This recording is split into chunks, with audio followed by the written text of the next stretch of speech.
आता आपण येथे पनीर घोटाळा ही रेसिपी बनवणार आहे। नावात घोटाळा आहे पण टेस्टमध्ये बिलकुल घोटाळा नाही आणि करायला सुद्धा खूप अशी छान आहे। चला तर मग आपण रेसिपीला लगेच सुरुवात करूया। येथे मिडियम आकाराचे 3 कांदे बारीक चिरून घेतलेले आहेत, 2 टोमॅटो, 1 शिमला मिरची। कढई गरम करण्यासाठी ठेवलेली आहे। 2 ते 3 टेबलस्पून इतकं तेल टाकलेलं आहे। तेल गरम झालं की त्यामध्ये बटर टाकलेलं आहे, जिरं 1 टेबलस्पून। हे सर्व गरम झाल्यानंतर बारीक चिरलेला कांदा यामध्ये टाकणार आहे।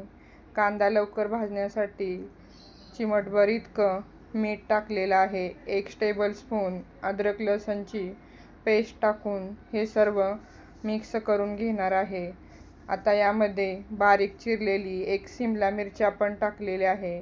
मीडियम आकाराची 2 टोमॅटो बारीक चिरून घेतलेले आहे, ते सुद्धा यामध्ये टाकून हे सर्व 1-2 मिनिटासाठी छान असं भाजून घेऊया। तोपर्यंत आपण येथे पनीर किसून घेणार आहे।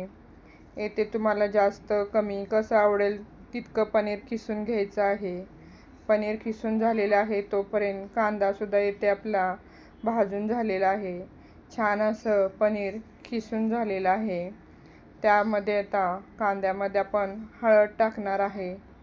हळद टाकून झाल्यानंतर हे 1 मिनिट छान मिक्स करून घेणार आहे। 1 टेबलस्पून इतकं धना पावडर टाकलेली आहे, तिखट टाकलेलं आहे 1 टेबलस्पून, कलरसाठी काश्मीरी लाल तिखट 1 टेबलस्पून टाकलेला आहे, चाट मसाला 1 टेबलस्पून टाकलेला आहे, पावभाजी मसाला 10 रुपयाच्या पॅकेटमध्ये जितका येतो तितकाच टाकलेला आहे, तो 1 टेबलस्पून इतकाच होता।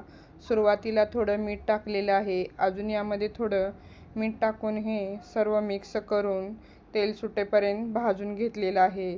मसाला भाजण्यासाठी थोडंसं यामध्ये पाणी टाकून तेल सुटेपर्यंत हा सर्व मसाला मिक्स करून भाजून घेणार आहे। भाजलेल्या सर्व मसाल्यामध्ये किसून घेतलेलं पनीर सर्व यामध्ये टाकून हे मिक्स करून घेतलेलं आहे।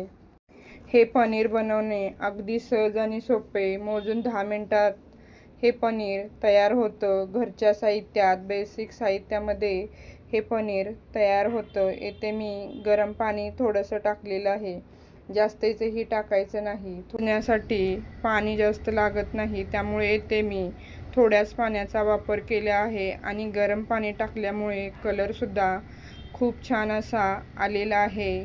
चवीला म्हणाल तर खूप छान होतं। येथे मी चीजच्या 3 स्लाइस टाकलेले आहेत, तुम्हाला जर जास्त आवडत असेल तर तुम्ही जास्तसुद्धा टाकू शकता। आणि येथे मी 2 मिनिटासाठी हे पनीर झाकून ठेवलेले आहे।